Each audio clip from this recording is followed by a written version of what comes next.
다음 컨텐츠는 이렇게 가는데요. 처음에 저희가 성숙한 시민 의식 함양에 대해 얘기하기 전에 시민성이란 무엇인가 한번 생각해 볼 필요가 있다고 생각했습니다. 그때 논문을 몇 개 읽어봤는데 그 중에 이제 서울대학교 송호근 교수님이 쓰시는 저서 중에 이제 시민성이란 책무와 권리를 이제 의식을 동시에 갖추고 그리고 사익보다는 공익을 중요시하는 윤리성이라고 하셨고요. 이 점에서 되게 감명을 받았기 때문에 과연 이런 시민성을 이제 함양을 하기 위해서는 시민성이 누구나 이제 일방적으로 주장해서는 안 되고 그거를 들어야 하고 체화를 시킨 다음에 그거를 사회 풍토에 확장시키려는 노력이 필요한 거잖아요. 그렇기 때문에 지금 문제가 무엇이고 어떻게 해결할 수 있을지에 대해서 한번 생각을 나누려 해봤습니다. 우리는 지금 어떻게 자신의 의견을 표현할지 그리고 자신의 의견을 표현하는 게 얼마나 중요한지에 대한 사회 담론이 지금 많이 퍼져 있고 그 중요성에 대해서 누군가 이제 알고 있습니다. 하지만 문제점은 이제 말하는 이가 있으면 듣는 사람이 되게 중요한데요. 시민성이 아까도 말씀드렸듯이 시민성이 공유되기 위해서는 자신이 귀를 열어야 하고 그것을 체화시키고 일상생활에서 그것을 나타낼 수 있을 때 모두에게 이제 도움이 될 거라고 생각을 합니다.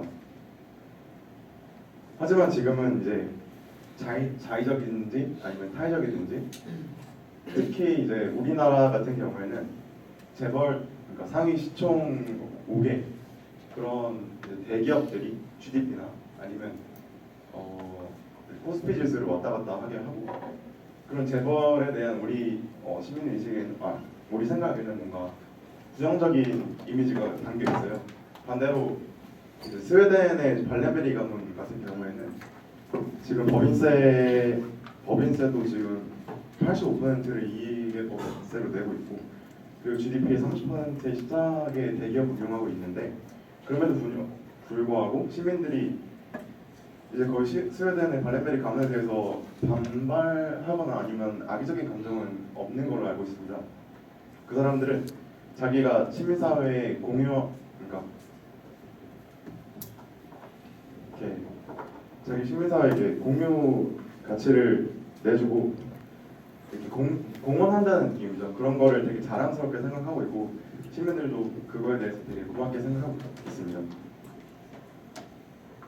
그러면 그런 재벌에서 벗어나서 그분들이 이제 우리나라에서 태어나서 우리나라에서 길러줬잖아요. 우리는 왜 귀를 닫게 되었나를 제 나름대로 6가지로 생각을 해봤고 첫 번째가 궁금증의 부족입니다.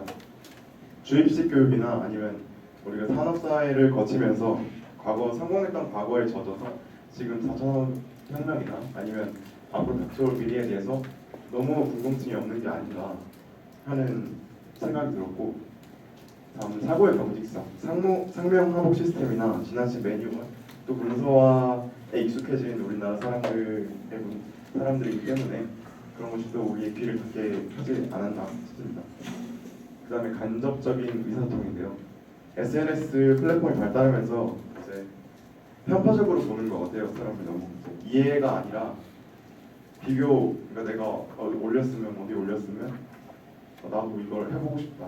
아니면 얘는 좀 별론데 이렇게 뭔가 비교와 평가의 문화가 한국 사회 저변에 나타나고 있지 않나 싶습니다. 그 다음에 성공지향적 문화 때문에 옛날 이런 말이 있었어요. 나만 아니면 되라는 말이 있었는데 그게 이제 성공을 위한 과도한 경쟁 때문에 남을 밟고 지나가고 그게 용인되는 사회의 풍토가 뭔가 문제가 아닌가 싶었습니다. 그다음에 조급함입니다. 조급해지는 사회는 자기만이 아니라 주위 사람도 긴장하게 만들고 그 조급성으로 인해서 맹목성이 나타나게 됩니다. 그 맹목성을 쫓아가다 보면 사람들은 귀를 닫게 되고 내가 옳다는 식으로 그렇게 모든 문제를 해결해 나가려는 경향이 있을 수 있겠죠. 그 다음에 비판으로부터 회피입니다. 저희 수업 시간에 많이 볼 수 있는 광경이죠.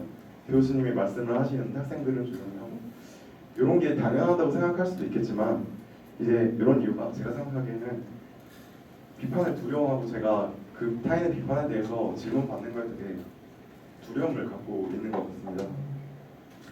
반면에 이렇게 수업 시간이나 뭐 이렇게 개방적인 환경에서는 자기 의견을 드러내고 이런 걸 힘들어하는데 또 집에 가서는 자기가 속한 커뮤니티, 인터넷 커뮤니티나 그런 데 들어가서 자기 의견을 막 말하고 그 사람들과 동조돼서 막 그런 감정도 느끼고 그래서 극단적인 응집 현상이 많이 나타나고 있는 것 같은데요. 특히 사회에서 문제시 되고 있는 일간 베스트나 아니면 메갈리아 그런 극단주의 성향 때문에 이제 사람들이 귀를 닫고 있지 않는가 생각을 해봤습니다. 그렇게 문제점을 6가지 제시해봤는데 반대로 6가지 또 대응 개념을 제가 따로 만들어서 어떻게 하면 해결할 수 있을까 하는 생각을 해봤는데요. 첫 번째는 자극에 민감해지기. 첫 번째가 이제 궁금증이 없었다. 그러면 이제 자극에 민감해져야 되지 않겠느냐 생각을 했습니다. 가장 중요한 것은 그러니까 여태까지 많은 분들이 얘기해 주셨던 것 같이 교육이 가장 성경과대로 생각하고요. 이슬람의 히브리타 교육 방식은 지금 궁금성을 유발하는 교육 방식입니다. 이제 저희가 브레인스토밍 같이 남들에게 비판을 하지 못하게 하는 것과는 달리 히브리타는 어떤 한 목적을 그러니까 논의를 정해놓고 거기에 대해서 가장 이제 합리적이고 괜찮은 방안을 서로 토의하면서 찾아가는 과정을 궁금증을 유발시키는 그런 과정이기 때문에 이런 과정을 어떻게 하면 교육시킬 수 있을지 아니면 그것을 교육시키는 교육자에 대한 교육을 또 어떻게 시킬 것인지에 대한 논의가 필요할 것이라고 생각을 합니다. 두 번째는 개연성에 대한 개방적 사고고요. 여기 빨간 표시로 된 R은 아까 사고의 경직성이었죠. 리더가 이제 개연성에 대한 개방적인 사고를 가져야 된다고 생각해요. 자기 하급자라고 해서 이제 너는 틀려. 그러니까 내 방식대로 따라와. 물론 경험은 있지만 그래도 이제 블랙스완 이론이라는 게 있습니다. 저희 호수에서 많이 백조가 있다고 해도 한 마리의 검은 백조가 태어날 수 있다. 아주 작은 가능성도 있을 수 있다는 생각을 먼저 리더들이 해야 한다고 생각을 합니다. 그 다음에 세 번째는 중심화된 의사결정 시스템입니다. 빨간색으로 된 I는 아까 간접적 의사소통이었고요. 그렇기 때문에 간접적인 의사소통을 한 군데로 모아서 서로 공론하고 토론할 수 있는 장을 마련해 줄 수 있는 기회를 이제 만들어야 된다고 생각합니다. I는 회복을 위한 기반 시작, S는 아까 성공지향적 문화였고요. 이제 성공을 너무 쫓다 보면 중간에 낙오하는 사람이 생기게 되는데 그 사람들을 다시 기반에 올려놓고 다시 한번 재도전의 기회를 줄 수 있는 사회 인프라 시스템이 구축되어 있다고 생각합니다. 예를 들어 지금 서민진흥금융원 같은 경우 우리가 이제 고금리 대출에 빠졌을 때 어떻게 하면 다시 저금리 대출로 전환할 수 있을까? 또 그 사람들을 어떻게 다시 회생시킬 수 있을까에 대한 논의 그런 것들도 되게 중요한 사회적 시스템이라고 생각을 하고요. A는 정확한 성과 평가입니다. 아까 I는 잠시만요. I는 조급함이었습니다. 그렇기 때문에 한 가지 이제 정량적 지표로만 이제 사람을 판단하다 보면 아무래도 한계가 있을 수 때문에 과정이나 아니면 결과뿐만이 아니라 과정을 평가하고 양적이 아니라 질적인 평가도 하고 그런 이제 정확한 성과 평가가 필요하다고 생각했고요. 마지막은 지렛대 효과인데요. S는 아까 비판으로부터의 회피입니다. 제 지렛대라고 하는 것은 구성원들 이제 비판으로부터 익숙해지기 위한 분위기 형성을 해야 된다고 말씀을 드리는 겁니다. 먼저 그러니까 처음에 자기가 비판적인 상황을 마주했을 때 그게 인풋이라고 하면 지렛대가 그것을 이제 칭찬이나 아니면 뭐 좋은 경험이었다 이렇게 사람들끼리 그걸 비판하지 않고 만약 비판함에도 그것을 이제 좋은 결과를 나타낼 수 있는 방향으로 끌고 나갔다면 그것이 이제 더 큰 아웃풋을 낼 수 있다. 그런 형식으로 해서 지렛대 효과라는 이름을 붙여봤습니다. 에세이 주제이기도 한 듣기 좋은 말에 대해서 말씀드리면 듣기 좋은 말은 제가 생각하기엔 시민성에 대한 우호적인 경험입니다. 아까 소셜이라는 이제 개념을 제가 말씀드렸는데 그것이 잘 작동하기 위한 기제로서 시민성에 대한 우호적인 경험이 필요한 것 같은데요. 이제 돈이나 권력이 있는 사람들에게는 자기가 공공성에 기여했다는 그런 긍정적인 피드백을 받게 되면 앞으로도 그런 뭐 행동이나 상황을 유발시킬 그런 거를 이제 할 노력 같은 걸 많이 할 수 있을 것 같아요. 예를 들면 지금 표자되고 있는 모두기 같은 경우에도 사람들이 긍정적인 경험을 했기 때문에 그 사람들도 앞으로 계속 같은 경영 방침을 이어나갈 거라고 생각을 하고요. 두 번째로 이제 수혜를 받는 사람들 입장에서는 내가 공동체와 연결돼 있다. 그래서 내가 노동을 하면 그만큼의 대가를 받을 수 있다. 라는 긍정적인 경험을 할 수 있게 만들면 소셜이라는 작동이 잘 되지 않을까 싶어서 제 나름대로의 이런 대안을 제시해봤습니다. 감사합니다. 아, 네. 그 강의, 그 발표 되게 인상 깊게 잘 들었습니다. 이제 내용에 있어서 조금 이제 궁금한 점이 있어서 질문을 드리는데, 이제 내용의 구성을 보면은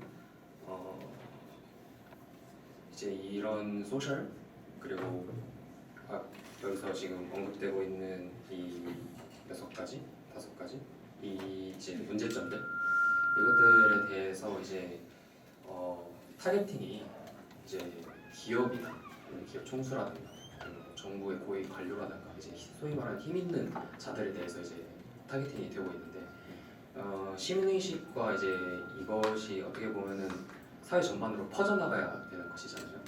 그래서 이 부분에 대해서 조금 더 연결 보충 설명이 있으면 조금 해주시기 바라고, 그리고 사실 이런 부분에 있어서 이제 이거를 시행함에 있어서 이제 넛지를 이제 예시로 해가지고 이거를 자연스럽게 하는 방법이 이제 바람직하다라고 써주셨는데, 사실상 이제 우리 사회에서 이제 넛지를 시행하기에는 아직까지 좀 풍토적으로 또는 현실적으로 좀 어려운 부분들이 있어서 이제 그런 것들을 해결하기 위해서 뭐 공정거래위원회라든가 그런 것들이 있는 것인데 특히 제가 생각했을 때는 이제 기업의 특히 소유 구조에 있어서 지배 구조에 있어서 괴리된 부분이 굉장히 심각하기 때문에 이런 부분들이 많이 이제 발생한다고 생각해요. 예를 들어서 경영의 세습이라든가 그런 부분들이 있는데 해당 부분들에 있어서 이제 그런 것들을 개선할 수 있는 방안이 있으면은 그런 것들을 한번 들어보고 싶습니다.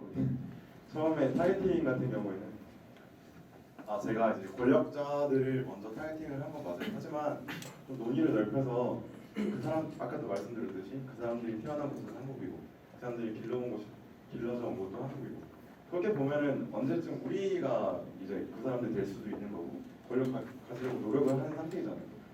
그런 부분에 이제 사회 기반, 그러니까 기반이 되는 청년이나 아니면 어린 사람들부터 이제 저러한 과정이 좀 선행돼야 된다고 생각을 해서 타겟팅을 넓힌 거예요. 처음.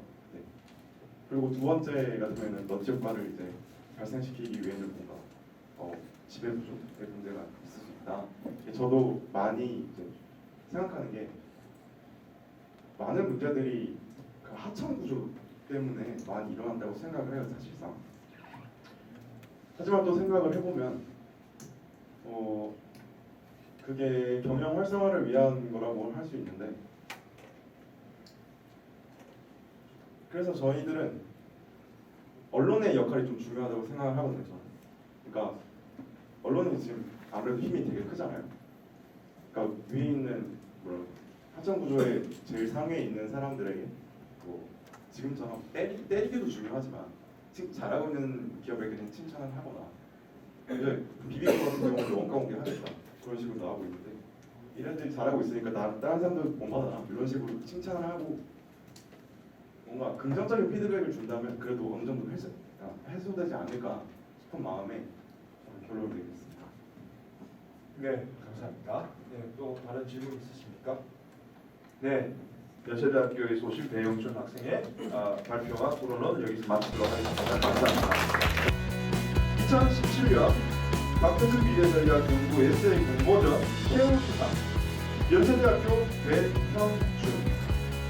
기한은 박태준 미래전략연구소가 주최한 2017년 박태준 미래전략연구소 에세이 공모전에서 위와 같이 입상하였으므로 이 상을 드립니다. 2017년 8월 18일 포항공과대학교 박태준 미래전략연구소장 김병. 네, 축하드립니다. 부상으로 상금 150만 원이 수여되겠습니다.